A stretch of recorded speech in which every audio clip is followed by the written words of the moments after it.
The cars of President Harry Truman. These two 1941 models are among the Chrysler products purchased by then-Senator Truman. The coupe was purchased for himself, the sedan for Mrs. Truman. Both were delivered to the Trumans the day after Senator Truman won re-election in November 1940. Years later, the Truman Presidential Library succeeded in finding and obtaining both cars for display. As they had lost their luster from age and a succession of owners, the Chrysler Corporation stepped forward to perform a restoration in the 1990s. Both of the cars are powered by a 241 cubic inch straight six. The two-door is a Royal Club Coupe, the four-door is a Windsor sedan.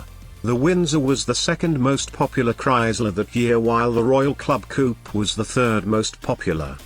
I have seen both of these cars twice. However, these low-resolution pictures were sourced from the Truman Presidential Library website. These Chryslers are displayed in the library basement and behind glass. Photographic quality of them as displayed would have been highly undesirable. Upon leaving the presidency in early 1953 after Dwight Eisenhower was elected, President Truman and his wife Bess packed up their brand new 1953 Chrysler and drove themselves back home to Independence. While this may seem bizarre now, Secret Service protection wasn't given to former presidents until 1965. Not able to determine whether Truman's 53 Chrysler was a two-door or four-door, here is a picture of both from the Windsor series. Chrysler built just under 32,000 Windsors and just over 52,000 in the Windsor Deluxe series. The 1953 Chrysler was later traded for a 1955 Chrysler. This 55 Chrysler New Yorker is the car the Trumans took on a family road trip to see their daughter Margaret in New York City. After leaving Independence, President and Mrs. Truman made their first stop in my old stomping ground of Hannibal, Missouri, where the Mark Twain novel Tom Sawyer is based. At a diner in Hannibal, the Trumans were quickly identified by observant individuals. Their inability to maintain anonymity continued for the duration of the trip. Years later, President and Mrs. Truman were ready for another car purchase. While I have been unable to locate any information on his automotive purchases for the years between 1955 and 1970, perhaps you have noticed a pattern: he purchased another Chrysler. Or perhaps Truman did not purchase a 1970 Chrysler.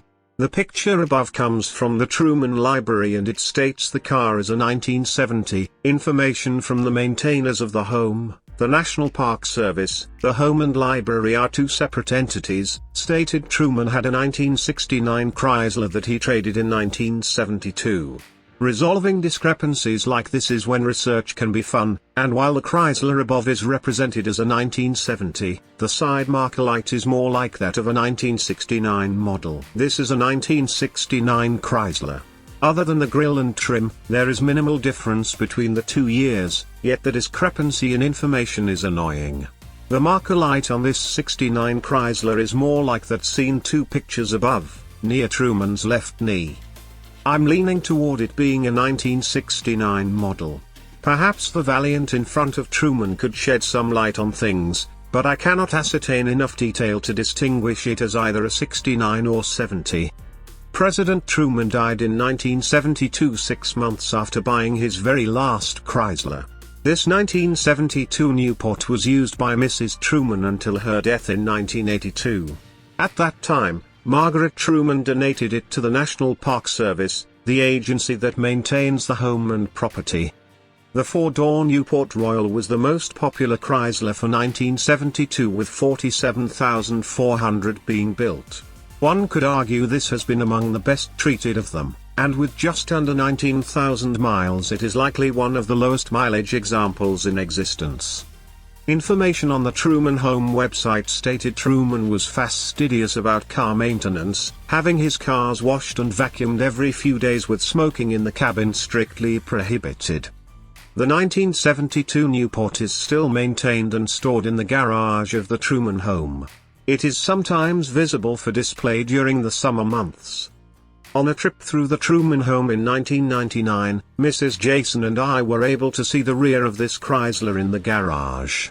My questioning of the tour guide was met with some incredulity, and I surmised Truman's green Newport was not a subject of frequent questions. That is unfortunate.